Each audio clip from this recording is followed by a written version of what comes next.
Welcome to BIZ Talk On Ta On with myself, Fazlin, and my co-host Ardy Ismail, where we will be talking and getting involved in discussions with business owners here in Singapore and around the region to learn from them their challenges and how they overcame those challenges. And we want to prick their brains for ideas and tips in order to use them to benefit our own businesses as well. So if you're listening to us through podcasts, welcome. And if you're watching via Facebook Live telecast, let's roll in the intro.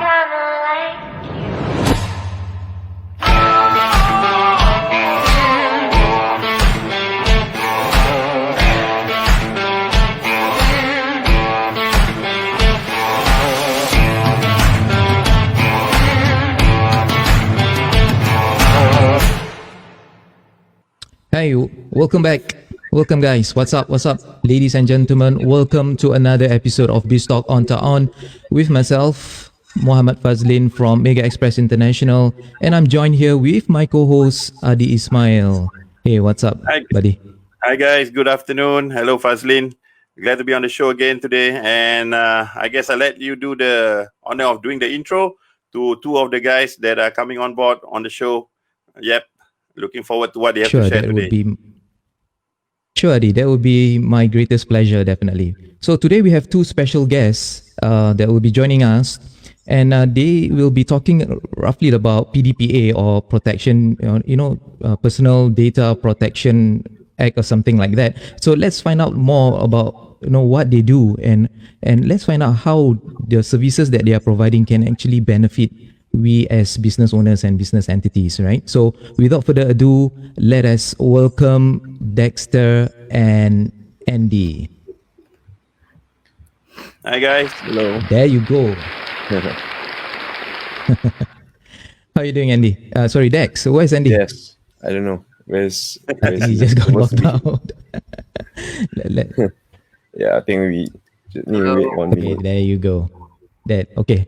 We give him another round of applause then. Yes. Hey guys, thank you very much for joining us today. Thanks for inviting us, guys. Yeah. How have you been? How have you guys been? Yes, we've been good. Cool. Yeah, it's fine for us. Okay, great. Okay, let us just show you our viewers right now a short video of what you guys literally do. Then after which we'll come back and discuss the details with you guys. Will that be okay? Yep, Yeah, sure. Sure. Okay, go.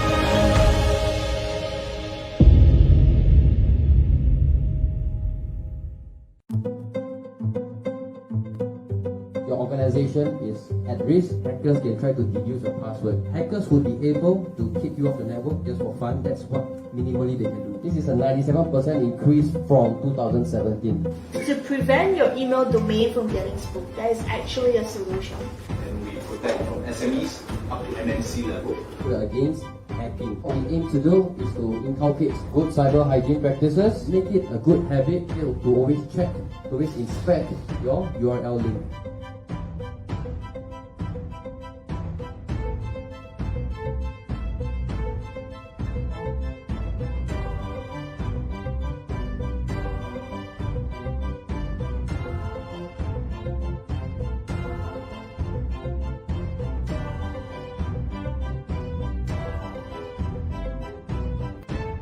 You wouldn't know. A hacker can allow you to download malicious files without your knowledge. Nice. Yes, Ardy. Yeah, You said that you want to ask a question. Yeah, I see that basically you have been sharing with a lot of business owners, in that video. Yes. Yes. We've been holding a lot of masterclass webinars nowadays because of COVID-19. So we have swapped from classroom style to mostly webinars now. Okay, Nice. It seems I see a lot, Andy coming out in the front. Maybe Dexter, you are behind the curtains, doing all the Yes, I'm behind special the covert work. Okay, guys. Yeah, I'm more of with the current COVID. Yeah, Andy, you were saying? Oh yeah, I was saying I'm more of the speaker and hosting of the webinars and also the master classes. Yeah, Dexter is our CTO. So in terms of the Right. operation, the technology, business development, yeah, Dexter leads that areas. Dexter is more techy in that sense, yeah? Yeah, I'm the guy who goes around opening the doors and talking to companies and telling them what's wrong with their systems.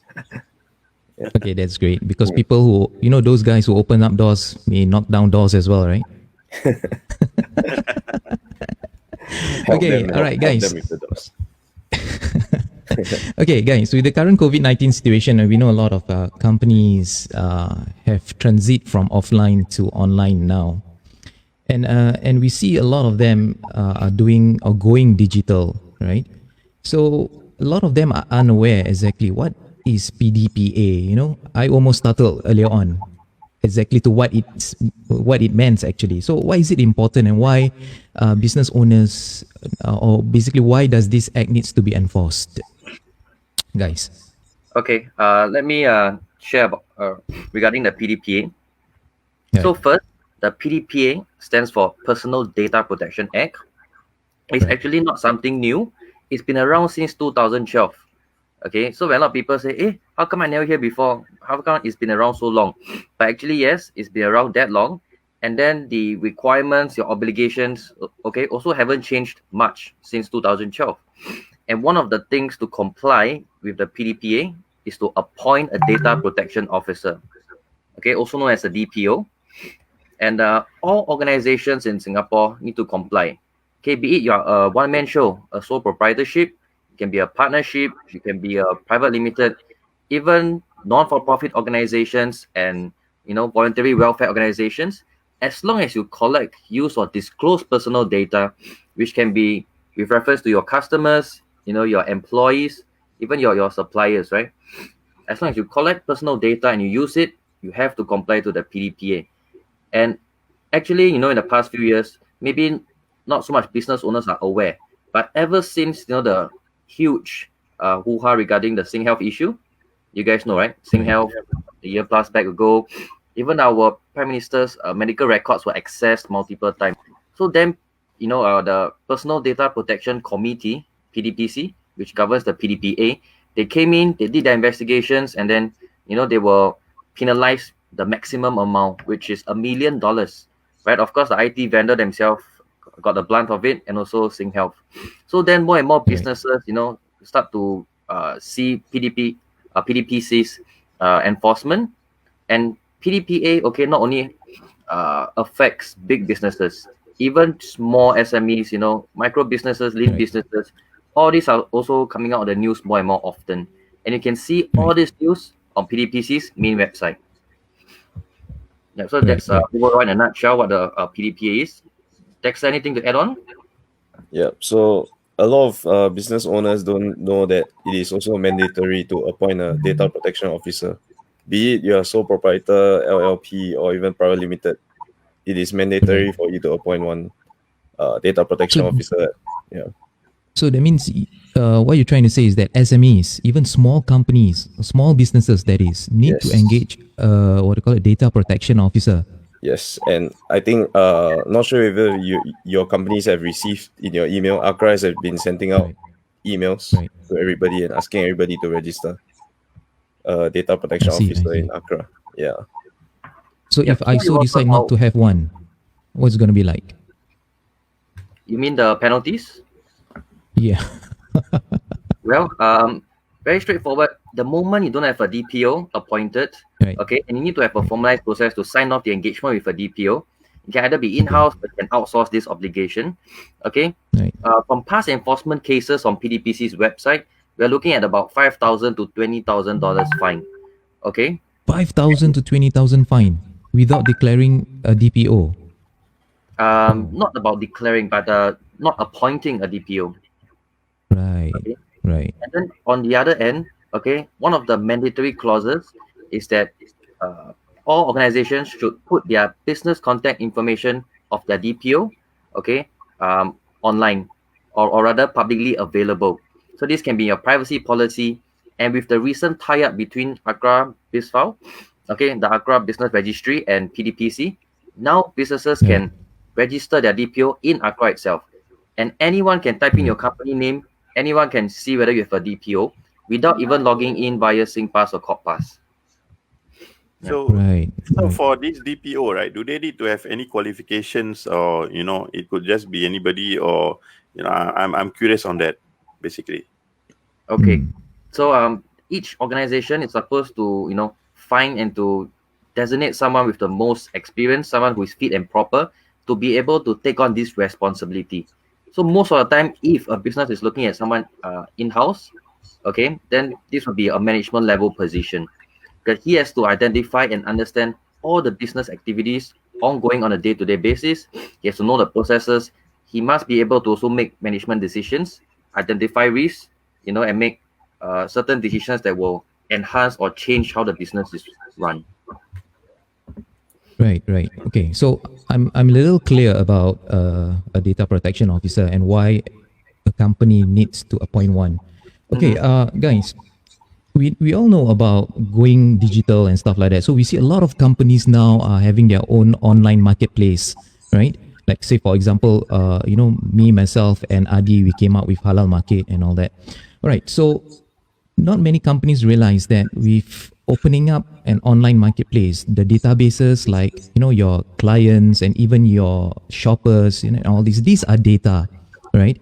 And not many realize that these data are really, really important. How important it is for a company to safekeep all these databases.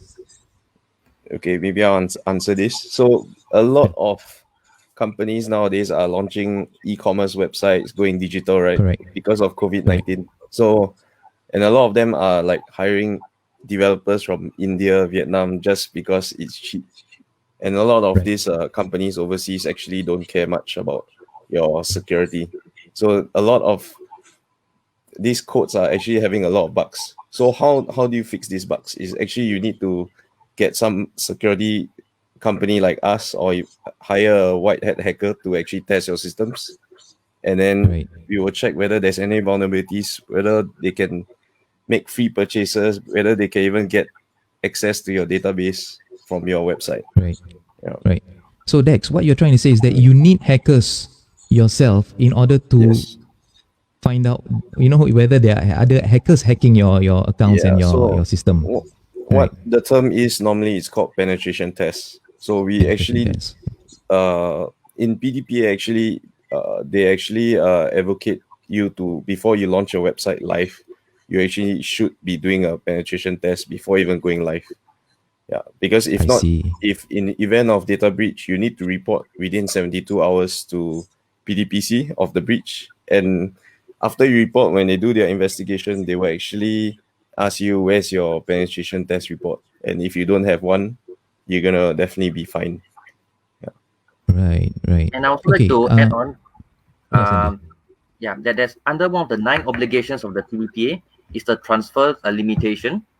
Okay, so actually any organization in Singapore, if you want to transfer personal data, cross border, that means out of Singapore, you have to ensure that the receiving entity, or the country has relevant data protection laws equivalent, or higher standards than our PDPA. So, to save costs, a lot of businesses, like what Dexter mentioned, they would engage overseas web development firms because it's cheaper, right? So we're talking about India and Vietnam. These are the 2 most popular, places that people go to build websites or their applications. And then because the developers will have access to your database when they are continuously enhancing your application, building your website, and your contact form on your website would gather leads, will gather the name, email, maybe number, and description, right? So when these web developers are building your website for you, for example, you need to ensure that even before the engagement, you already determine that, even if that country doesn't have relevant data protection laws, but that entity itself must sign with you certain contracts and agreements, to prove and also to state that they comply and they have the relevant protections in place. If not, if a data breach happens, even on the developer's end, for example, PDPC will come after you and ask you, why do you engage this web developer? You can say, people cost, fine. Then they ask you, do you do all the due diligence? Do they comply to the PDPA before engaging them? That's when all the issues were coming, and penalties, of course. I see. Okay, there is one comment from one of our viewers right now, and his name is Rafi Ansari. He's actually a business coach within our community. That is, and a lot of companies engaged him, to coach them in their business journey. So he was saying like hacking is a real problem to SMEs, right? And his website was in fact being hacked, and they were just doing it for fun, literally. Of course, basically hackers just want to see how good they are, right? And of course, they will do it for fun and stuff like that. So guys, hacking is a real issue right now. And has it been increased over the years? Because we see a lot of hacking issues and hacking activities being, especially during this COVID-19 situation. So it's definitely increased because everybody is now finally going digital. Because if they don't go digital, they will just get wiped out by the COVID-19 issues. They won't be able to even make money because, like, let's say during lockdown, your business is stuck if you are not online, right? Yeah. Right. So now that more and more websites are going online, it's basically more and more targets for the hackers to target. And there's also a search engine for hackers to look for vulnerable websites called Shodan. So a lot of people don't know. Or the misconception is that a lot of small business owners say, "Oh, I'm so small. The hacker is not going to target me. I maybe only a $5,000 a month, $3,000 a month business. Why would they come and target me?" But they don't know that the hackers actually can just search all the list of vulnerable websites from the search engine itself. Just by example, I just need to type in the WordPress version, and it will show me all the WordPress using the exact old version with the same vulnerability. That's just one example. Or even a plugin. I can just type the vulnerable plugin name and it will show me all the websites using that plugin. Yeah. And these are fly by night kind of hacker. You know, those kind of hackers who are in their teens, for example, they do it for fun. You know, just want to see how skillful they are and all that. Just imagine if, you know, those hackers who have been around for a number of years and they literally would hack your system in order to gather in, you know, or steal away your information and all that. So that is a scary thought, isn't it? Yeah. So now the most common one would be they take a backup of your database and then they will contact you and then ask you for a ransom for Bitcoins. They ask you to send Bitcoin and then they will release your data back to you. Yeah. Oh, okay. Yeah. So those recent message that we receive, yeah. Those recent messages that we receive and all that. Okay, so it can be individual or even a team. So there is many groups out there, not only like 1 or 2 person. There's actually a lot of people out there just every day just going online, looking for targets and then trying to ask for BTC ransom. That's quite a norm nowadays. Okay, when you mention ransoms, like what's the ransom like? So far, the most common one would be they ask for like 0.3 BTC or even 1 BTC. Usually, it ranges around there, depending on how big you are. If you are very big, and let's say if you are as big as a hospital or a well-known hospital or even a well-known brand, like let's say you're Apple or Google, they'll definitely demand millions and millions of dollars. Millions of dollars in BTC or millions of dollars in cash? Usually they will ask for BTC so that there's no trace back to them. Okay. But can you really use BTC or not? Yeah, because they have their own ways to cash out their BTC back to money and anonymously. Yeah, I also like to add on and to stress the point when Dexter mentioned, you know, that it is so easy now to identify which websites out there are vulnerable and would be, you know, easily hackable. So what he's also trying to say is that there are automated tools that by putting in simple parameters like this certain WordPress version, which, you know, from recent updates that this version is vulnerable, please update to the latest one. Or this certain plugin, is vulnerable, please update to the latest version. So hackers will make use of this opportunity to quickly, you know, scan the whole World Wide Web. Okay, for business websites, they are still not updated yet. Okay, so there are automated tools that they can use to straight away have a list of targets. They don't have to specifically or manually go and find out businesses, websites that are still vulnerable. So everything is so fast, so easy that business owners, you know, should really have the thinking that they could be next. You know, there is no, oh, I'm a small business kind of mentality. No one is coming after me. The hacker don't have to know about you. He just have to do a quick search. He will get to know about you. So he can either disrupt your business, it can cause you inconvenience, it can hold you ransom, or even blackmail you and release your data online. That's when the relevant data protection, for example, PDPC, okay, relevant data protection legislator will come in and fine you, because they say, how come you don't have adequate security on your website? They don't care that hacker come and hack you. Did you do your pen test in the first place? Do you identify any vulnerabilities? Do you update your website? So all these kind of things, when businesses go digital, they have to keep an eye out for and constantly monitor. Yeah. Yeah, I think a lot of businesses. Yeah, Adi, let Adi go first because I can see that he wants to ask. I'm thinking that not all business owners, basically, the small ones especially, right? They don't have the technical skills and all that. And I guess being hacked, having your website hacked, right, can be quite a thing. It's like, it can actually give a lot of stress, right, to the business owners. Especially defacement. Correct. So the most common one would be everybody is using cheap WordPress. I'm sure you all heard of WordPress before, right?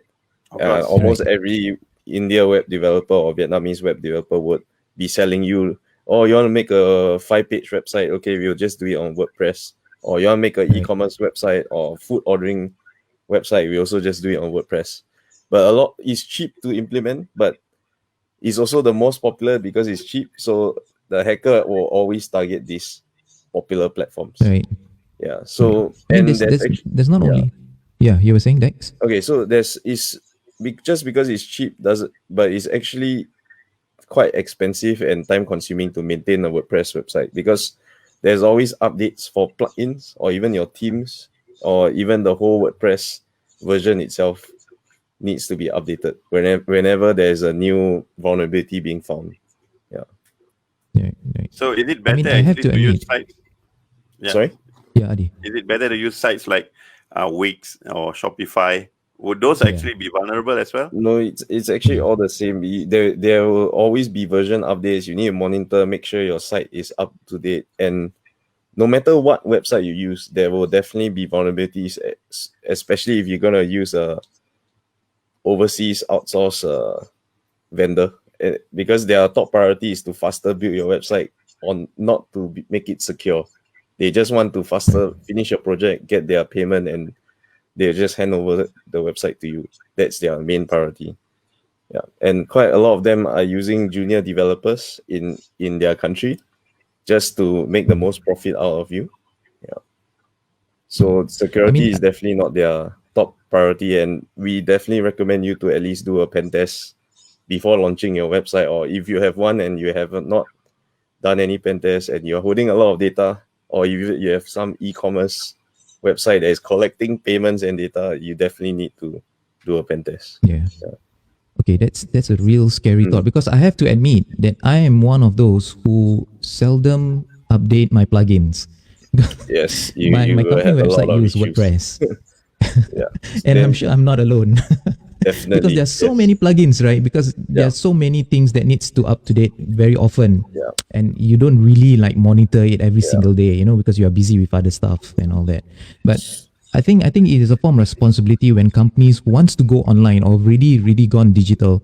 It is a responsibility for you to really take note of all these, because if not, it will really affect you, and you will be chased by the relevant agencies as well if you fail to have a proper security being set up for your particular company in that sense, right? Guys, a lot of people have been saying are firewalls and antivirus, because I have for example, if I'm from a certain company and I say, okay, I have all the relevant antiviruses, I have all the relevant firewalls. So the question is, are they being adequately protected in that sense? Okay, so maybe I'll answer this as well. So basically, firewalls are now almost a norm. It's definitely compulsory nowadays, especially if you're holding a lot of data in your company or in your company servers. That is like a must-have. Even antivirus nowadays also is a must-have. But even the Windows Defender is also good enough, better than nothing. You should not be using nothing at all. But there are many attacks that can bypass all of this. So one example would be a phishing email. A phishing email will bypass all your firewalls, because the guy who is going to click and open that malicious file or document with the virus codes, it has already gone past all your firewalls and your antivirus. Yeah.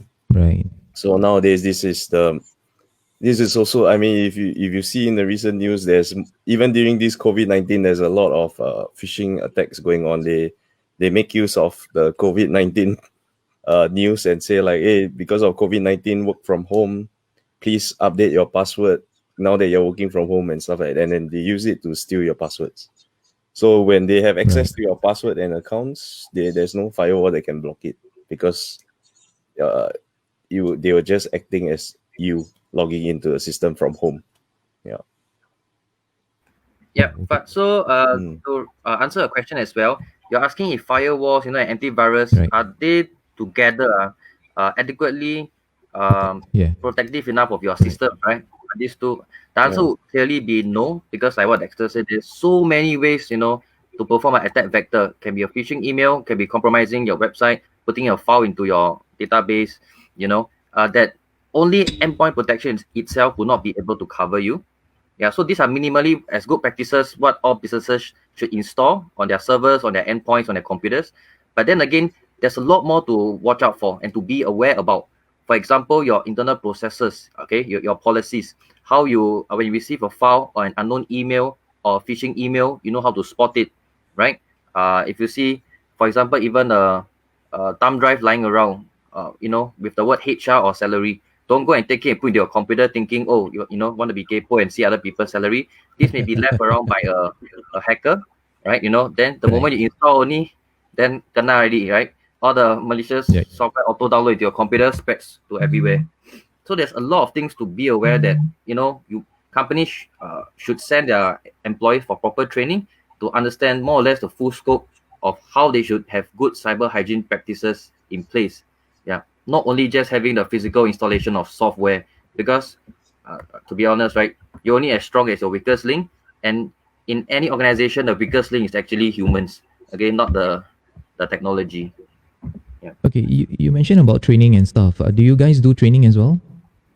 Yes, of course. We have our cyber hygiene masterclass, and then we also do PDPA corporate compliance and awareness trainings. Yeah. Okay. We can put all this in the show notes later. Okay, great. Because a lot of business owners who's tuning in right now might have this impression that, a penetration test or pen test in short, and even training, might be very costly. So I don't think so, right? In that sense, how much are you guys charging per company in that sense for that? For pen test pricing? For example, a training. Yeah. Okay, for our training wise, for corporate training, whereby we customize let's talk about PDPA first, yeah? For PDPA. Right. So we customize the courseware a little bit to suit your industry, your organization. Okay, after understanding what you guys do, we are charging about $650. Okay, per pax. Okay. But now, because of the COVID period, whereby we are doing webinar style, we came out with a generic PDPA course that covers all the obligations, your responsibilities, what you must know. Okay, and it's only $199. Okay, $199 per pax. Wow. Yeah. $199 only. Yeah. Yes. Per person in a company. Yeah. So that one will cover all the PDPA obligations that any employee is supposed to know. And whereas the $650 we are still doing, but it's more customized. So let's say you're a handphone shop compared to an online restaurant.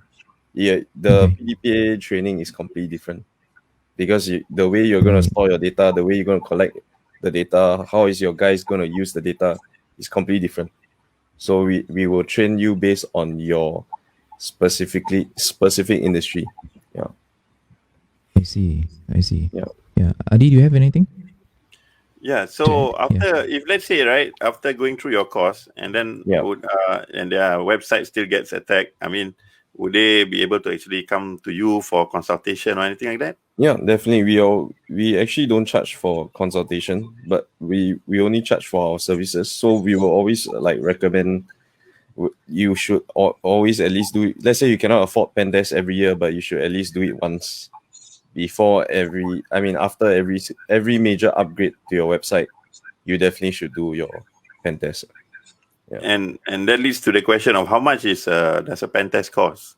Okay, so normally in the market it costs around 8,000 onwards for one pen test, Oh, but okay. we are willing to go down to like $5,000 for all to help out all these SMEs out there. Yeah. Right. 5K out of 8K. That is how much Yeah. you're offering. So it's like a 3K discount to all Yeah, SMEs. that's a lot, out there. bro. Yeah. Oh, okay. That's. Yeah. I mean, 5K is good value for money, definitely. Yeah. Right. Is it Yes. for only our viewers who's tuning in right now, or basically you're opening it all across the board? We are now opening it across the board for everyone, but then we can give like a slight further discount for your viewers as well. Yeah. Okay, that's great. That's Thank the you so reason much. for my question, Yeah. actually. Okay. Yeah. We will support your community. Yeah. Awesome. Okay, so guys, we've reached halftime. So we'll get to know a little bit more about that promotion that you guys are offering later on on the second half. All right, will that do? Sure. So we'll come Yeah, back after these sure. short messages then. Okay. Sure.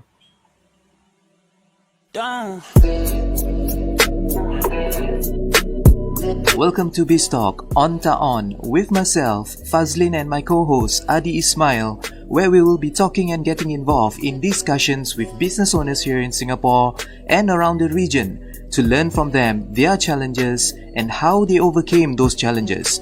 And we want to prick their brains for ideas and tips in order to use them to benefit our own businesses as well. So if you're listening to us through podcasts, welcome. And if you're watching via Facebook Live telecast, let's roll in the intro.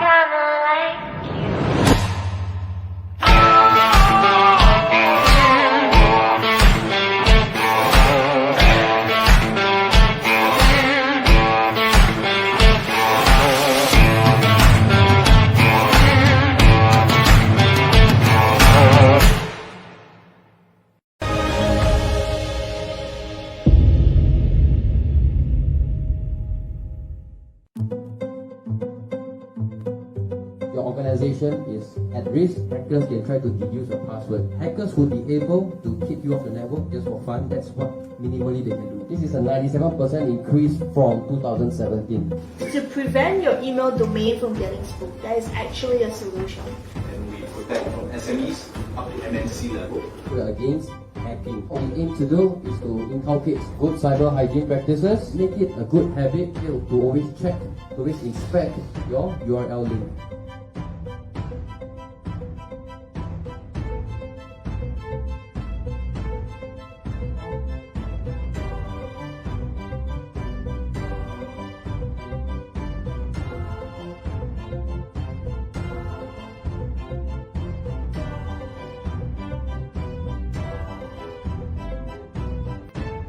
You wouldn't know a hacker can allow you to download malicious files without your knowledge.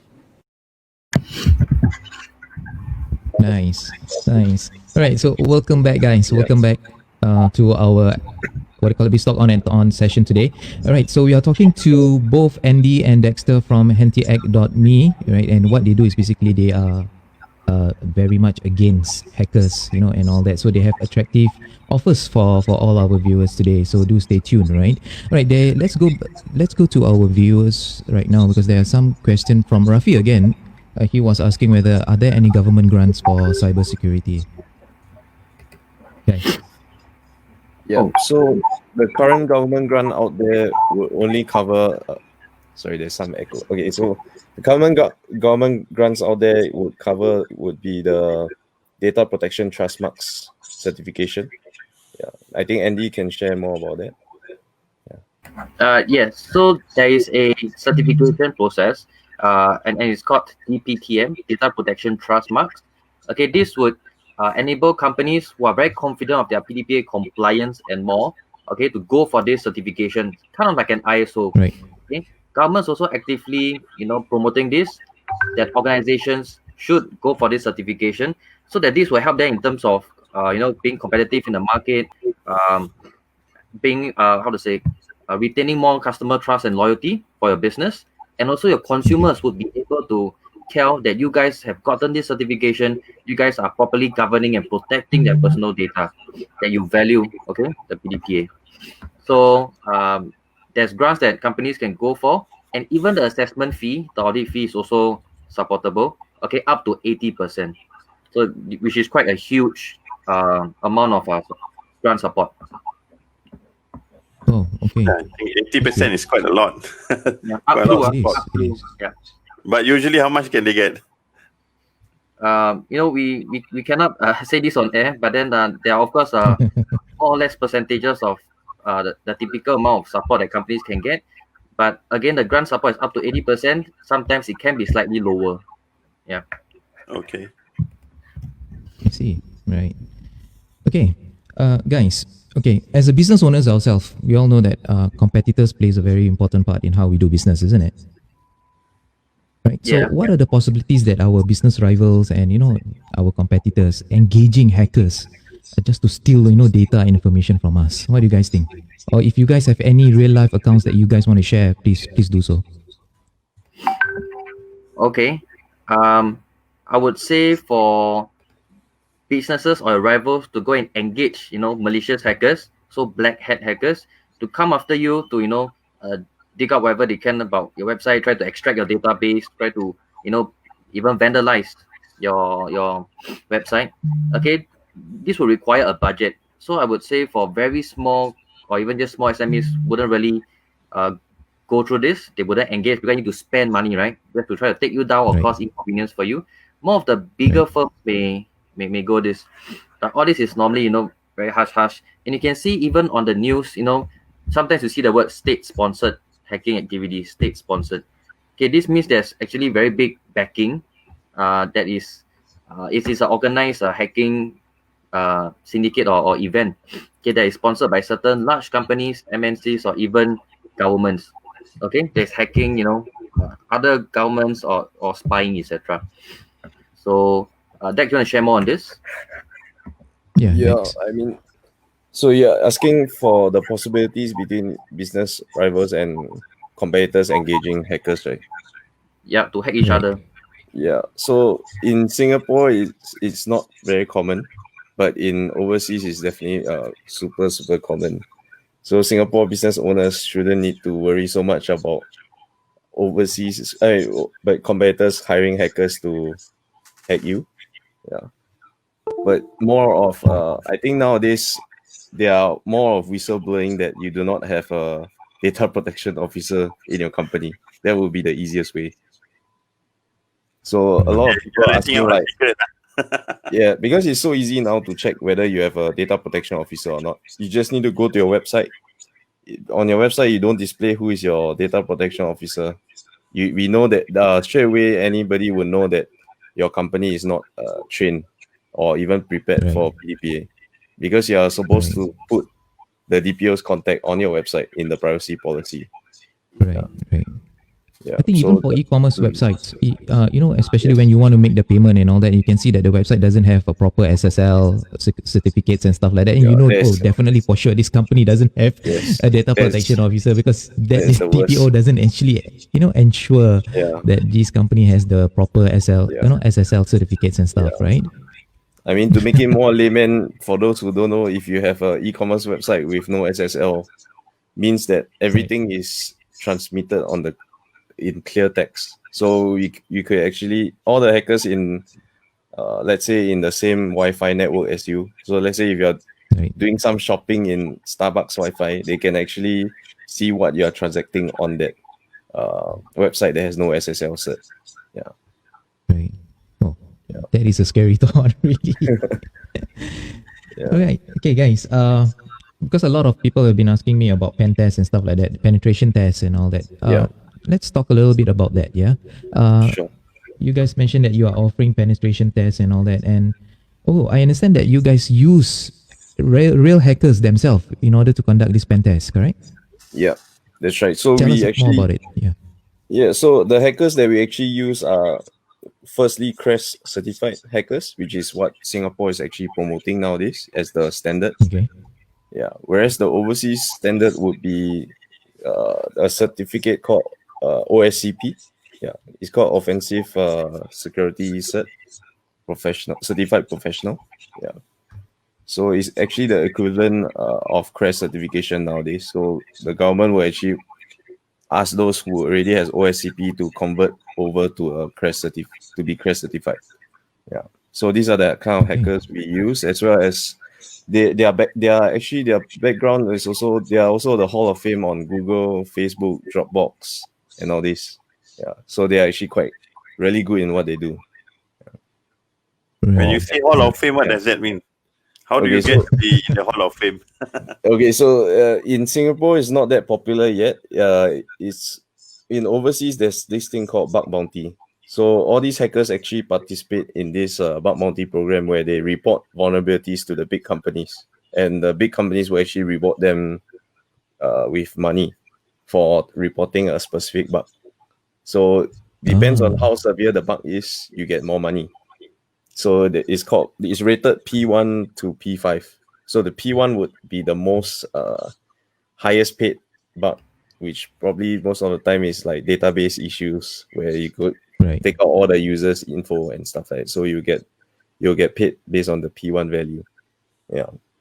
So all these. So the P5 was the highest paid hackers. No, P1 is the highest. P5 is the lowest. P1 is the highest paid hackers. Right. So P5 type of bugs is sometimes they don't even give you money. They probably give you like free t-shirt for like maybe a free Google t-shirt, some white hat hacker t-shirt to say that, or even put you onto the Hall of Fame. Yeah, for the P5. Yeah. So is there like a thing going on between the black hat hackers and the white hat hackers? It's like, do they have a war of sorts? No. So actually, majority of the white hat hackers nowadays are participating in all these bug bounty programs, whereas the black hat, they don't even bother to participate. So there's a misconception where these programs are actually, you don't know who is a white hat or who is a black hat. But if the guy who is a black, he doesn't even need to participate in your bug bounty platform to try to hack you. Yeah. Whereas the white hat would just follow the rules that you stated in the bug bounty. It's called the scope. Yeah. So they will actually follow the scope that you have set in your bug bounty program. Yeah. So this is what the difference between the white hat and the black hat. Whereas the black hat they don't care about your scope. They will just target every single thing that is part of your company. Yeah. Ardy, I'd like to cover your question as well, because it's an interesting perspective, right? You're asking, is there a war going on between the black hat and white hat? In a way, you can also say, kind of. And why do I say that? Is because, like what Dexter mentioned, right? Your website, your application, or your mobile app is really internet facing, correct? So the black hat hackers, the malicious hackers, they don't need your permission. They can just hack you, correct? White hat hackers, on the other hand, these guys, they have they are ethical hackers, so they follow your scope. They don't anyhow hack people for no reason and then disclose it. So basically, when you're asking if there's a war, okay, WAR, so businesses would engage white hat hackers or engage firms like us, okay, to do the hacking, okay, using white hat methodology to identify any vulnerabilities, any risks, any bugs before the black hat hackers can come in. So this may be the war that you're talking about. The white hat hackers hack you legally to find out if there's any bugs, so you quickly patch it up before the black hat hackers can come in to hack you, because then the same bugs will have already been fixed, so you are more safer.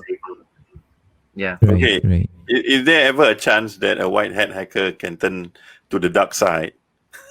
Yeah. Being grey in that sense. I don't want to be black. I don't want to be white. I want to become grey. Yeah. So there's such thing as a grey hat hacker. So grey hat hacker is usually daytime he's a white hat hacker working for a company doing his job, whereas nighttime he's going around hunting on other websites that he's not supposed to. Yeah, these kind of hackers are utterly confused, isn't it? Yeah. And it's also like thinking, can a policeman become a robber one day? It's the same ideology. So I used to be a police officer. I don't ever even think of being a robber. Yeah, but I don't know. Yeah. Okay, one of the more popular hackers nowadays, because they have always been in the limelight, right? And we all know who they are, and they are called anonymous, right? So what are they? Yeah. Are they black hats or white hats or even grey? So those are they are activists. They are the activist type of hackers. They are not there for monetary gain. Right. They are there just to maybe something that they believe in, like human rights or something. Then they will just go and hack all those people who are against human rights or who have violated human rights. Yeah. Right. Okay. Yeah, we can't condemn or Yeah. compliment them over air also, right? Yeah, Yeah. because then, later one of them is watching the video. Yeah, we get into unnecessary trouble as well. So yeah, I the see. activists, they believe in what they believe in, so they're not there for the monetary gains. Yeah. Yeah.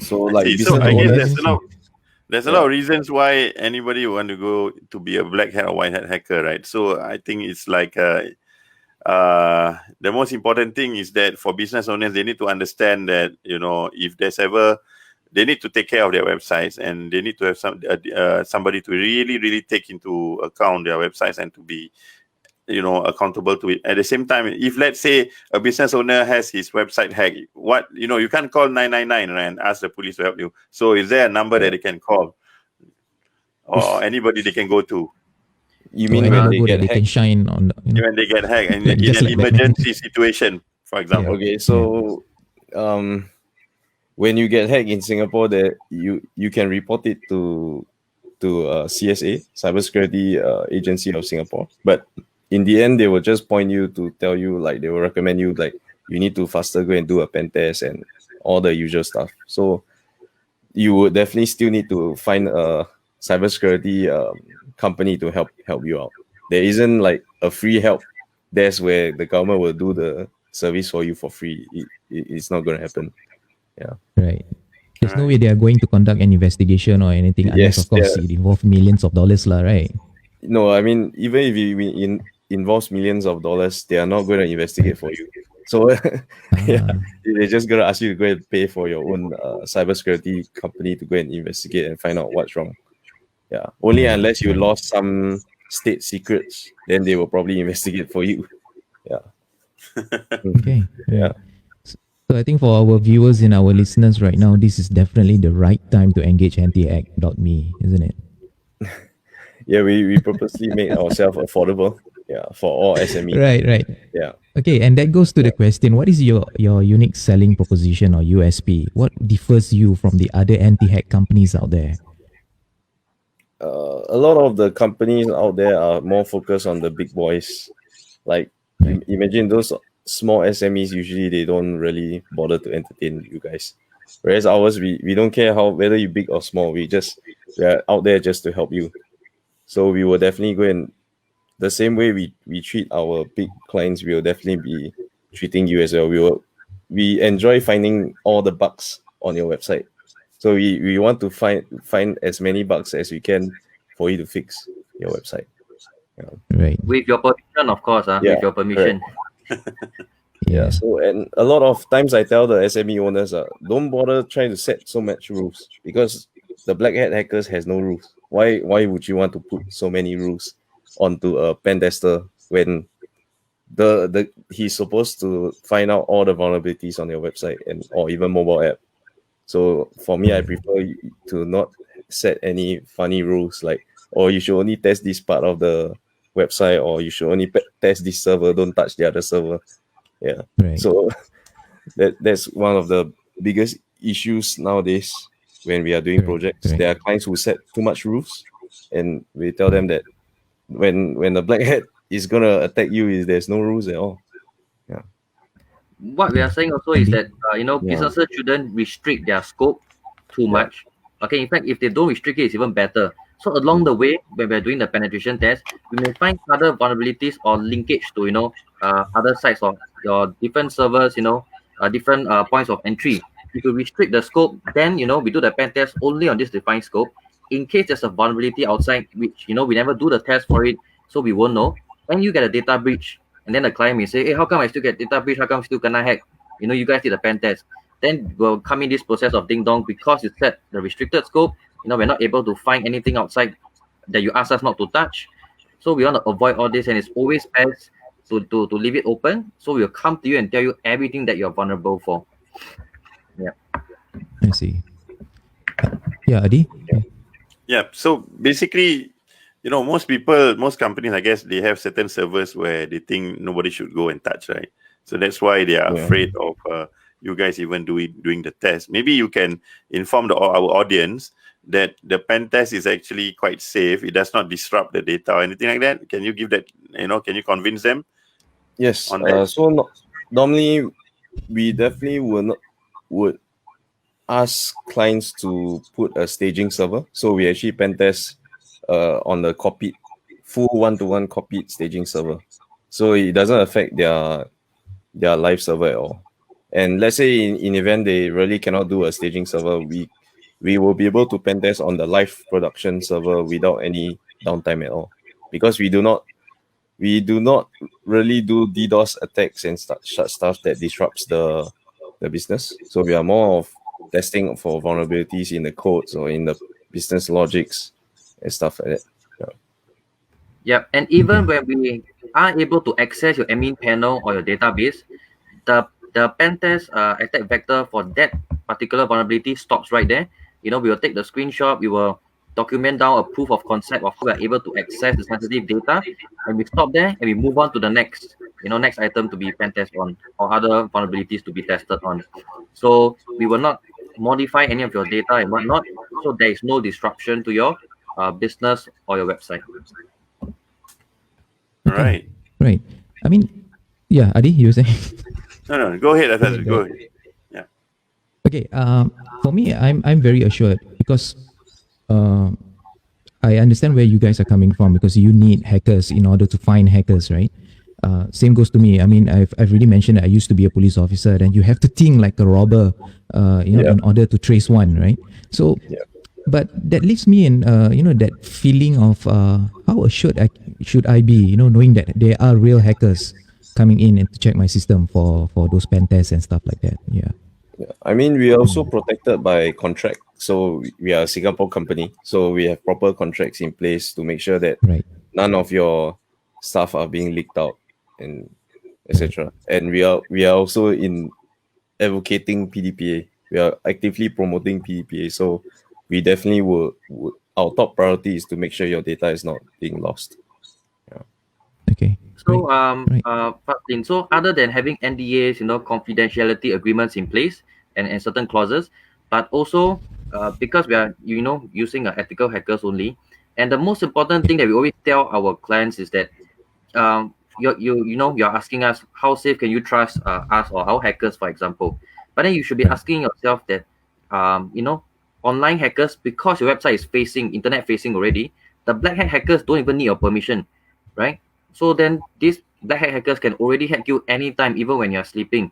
So all the more, your concern shouldn't be about how safe can you really trust us, but can we quickly come in and think like like you mentioned, a robber or a black hat hacker, quickly find the vulnerabilities and for developers to patch it up, so that then those uninvited guests, malicious hackers, they come in, it's like too late for them already. Yeah, everything has been fixed, so you are more safer. I see. All right.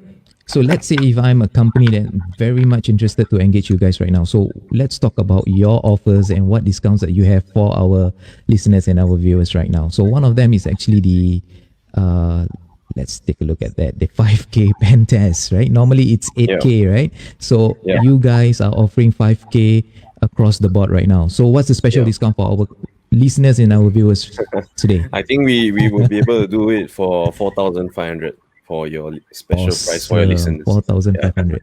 It's definitely the lowest in the market, really. Yeah.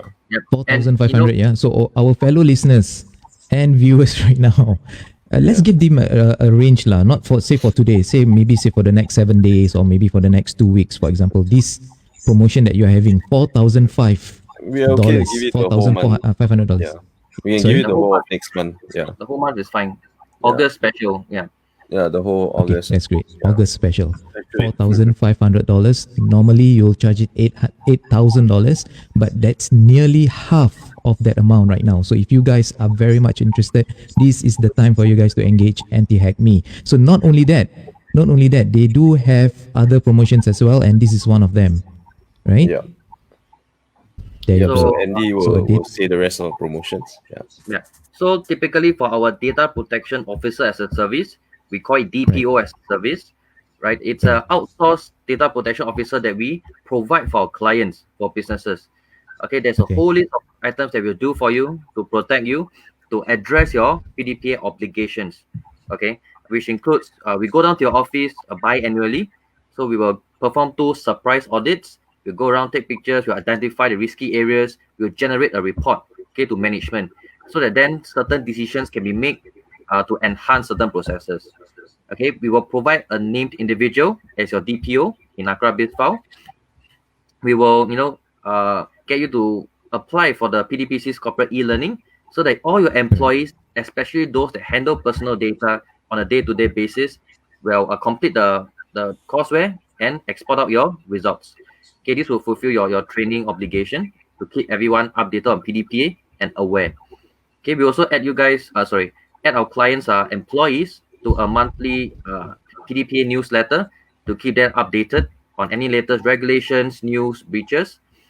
And also we will, most importantly, and which is the biggest problem that all businesses face, is that we will draft out for you all your necessary documents and policies that you require. This is typically 13 to 15 such documentation.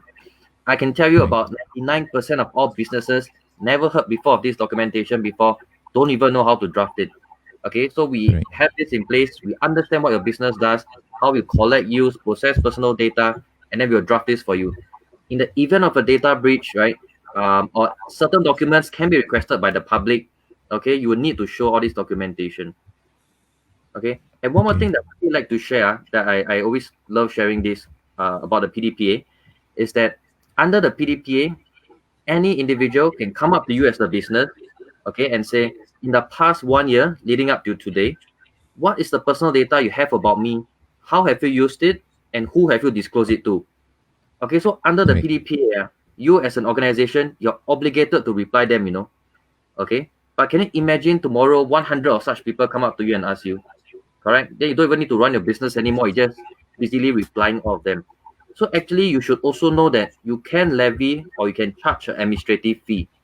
Okay, you can say, hi, Andy, to process your personal data access request, I'll be charging you a $100 admin fee.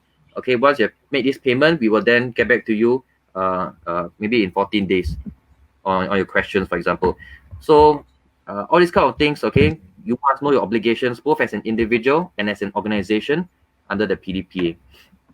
So there's also, certain processes that must be formalized. So we, as your outsourced data protection officer, will settle all this for you. And going back to the pricing, is normally we charge the professional fees start at $2,500 per year. Okay, just for our listeners right? And for your viewers, we are giving it an offer of $2,000 per year. So it's a $500 discount. And we also offer installment plans in place. Yeah. Okay, right. Was that a lot to absorb, right? It's quite a bit actually. It's quite a handful. Now look at the third promotion, because Dexter was saying was it Andy? I think you mentioned about 199, right? For the PDPA training. Yes. The 4-hour training, right? Yeah. So that one but you're gonna better that, right? Yeah, we're gonna give it to you for $150. Right. Yeah. For $150 PDPA 4-hour training. If you think 199 is cheap, 150 is even better lah. It's much cheaper. Yeah. Much cheaper. Usual price is 650, isn't it? Right. Yep. And our trainees, our companies can send their employees, okay, for the training now. It's so convenient. We are using Google Meets, okay, whereby we'll organize a webinar. It's a live training. Questions can be asked as Q&A. We'll go through our slides. We'll cover case studies. Okay, it's very interactive. So there's no value loss in terms of courseware delivery. Okay, now with going digital, right? Online video conferencing. That's why the price we can also drop it to be able to target, more people joining the class at the same time. Okay, great. All right, so just a moment, yeah. Okay, this is the one that I want to talk about. Okay, so for all our listeners and our viewers, if you guys are interested, please, all these 3 promotions, $5,000 for the pen test, $2,000 per year for the DPO or Data Protection Officer as a service, right? And $150 for your PDPA 4-hour training. All these 3 promotions that AntiHack.me is promoting right now, you guys can enjoy it by just quoting them BizTalk or the word BizTalk, right? Would that be okay for you guys? Yes, we are okay. What do you think, Ardy? I think it's Sounds awesome. good. Yeah, sounds good. Yeah. Amazing. Because I think amazing. this, All right. this So service is definitely much needed by many business owners, and I guess that's why we are doing this show with you guys, so that to create the awareness as well of PDPA, cybersecurity, and all the things that we have discussed today. And also with all these great offers, I hope that their businesses are protected, and they can continue to actually make profits especially in this COVID-19 situation. Yeah. correct. So Correct. from our side also, Right, we so hope that, guys- a lot of Yeah, takeaways that we shared something valuable to our listeners. And thank you for hosting us and organizing this. Yeah. So back to you, Faslin. Sure. Andy and Dex, any last words for any advice for our business owners right there before we go? Last words would be the top priority would be quickly engage a data protection officer or appoint one within your company. That would be like the top priority now to find out. It's mandatory. Yeah. Correct. And for me, yeah, my sentiments are along with Dexter. So quickly appoint a DPO, get yourself covered, because anyone now can go to AcraBiz file, type in your company name. Okay, they can see that whether you're appointed and register your DPO, and easily go to PDPC's website to make a complaint. And then you get into trouble for nothing. PDPC will ask you, where are your documentation, your appointment letter? Do you have PDPA compliance in place? Okay, this is going to put a drag and a strain onto your business. Okay, so we don't want all this, local companies subboing other local companies. Okay, because now it's so easy to do so. Okay, everyone should quickly appoint a DPO and then get your PDPA compliance in place. Okay, right. Crashed. Okay, Dexter, you are back. Yeah. I thought I was the Okay, guys. I became the spotlight suddenly. Yeah. Yeah. Okay, guys. All right. We really appreciate that you guys coming into the show and talking to us about all this and all that. So this is really an eye opener, because I myself as a business owner didn't realize how important it is in order to get ourselves protected from hackers and all that. So thank you very much. I think today's session has been really fruitful, and we look forward to working with you guys in the future. Definitely. Yes. Likewise. Thank you so much. Thank you both so of much, guys. everyone. So Stay safe. all right. Enjoy So the Dex rest of and your Sunday. Dex and Andy, thank you very much. You guys have a great Sunday. Let's catch up soon. Yeah. Yep. Thank you. All right. Thank you, guys. Bye, everyone. Bye. All right. So Ardy, what do you think? Well, I think I learned quite a bit today, and definitely these are things that I have been considering as well. Personally, I actually use foreign programmers and developers, but of course there's a risk there, because we know from what Dexter and Andy have shared, their country have a different set of standards for PDPA, or even there's no such thing at all. So you're putting your company at risk. So if you have a business that you would really want to protect properly, you should be getting actually local companies, cybersecurity companies like Dexter and Andy. Yeah. Correct. Not many companies, especially within our community, realize how important data protection is. Yeah, because we receive a lot of databases, right? Especially for my company, I'm actually an event organizer, and we focus mostly on offline. But those data that we have, our clients, our visitors, even our invoices, a lot of documents that we have right now, most of them are in the cloud, or basically we kept it in our computer and laptops, right? But all these are being opened up. All these can be easily accessible to hackers who can literally hack into your system to find out all about this. So imagine them using all those information that they have, or you have, and use it and even pass it to your competitors and even your business rivals, and them using it, to compete against you and all that. So I think that is something that we as business owners really need to realize, especially so when we are all competing in one single platform right now, which is the online platform. And I think it's really important that we, get ourselves involved with cybersecurity now before it gets really too late. Yeah. What do you think, Ardy? Definitely. You don't want to actually, prepare an umbrella when it starts raining, right? So you got to actually... Definitely.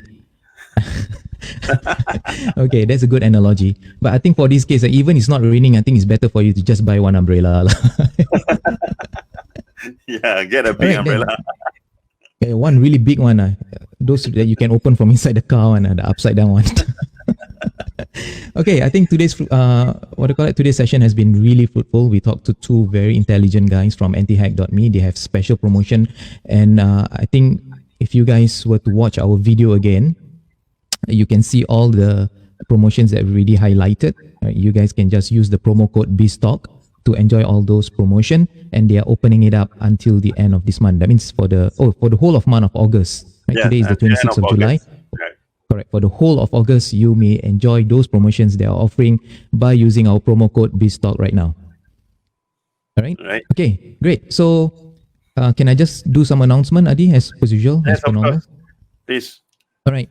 So our session for today is sponsored by the good people from halalmarket.sg. Halalmarket.sg is an e-commerce platform or an online marketplace that that is offering many attractive promotions and discounts from our vendors, right, for all our shoppers out there. It also creates an online platform for our business owners to come in to showcase not only their products but their services as well. So it's a real ecosystem that business owners and shoppers can come together to, like I said, to shop from the comfort of their own home. Right? There's so many attractive promotions and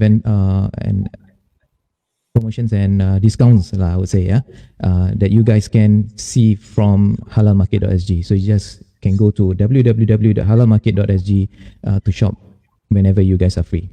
Yep.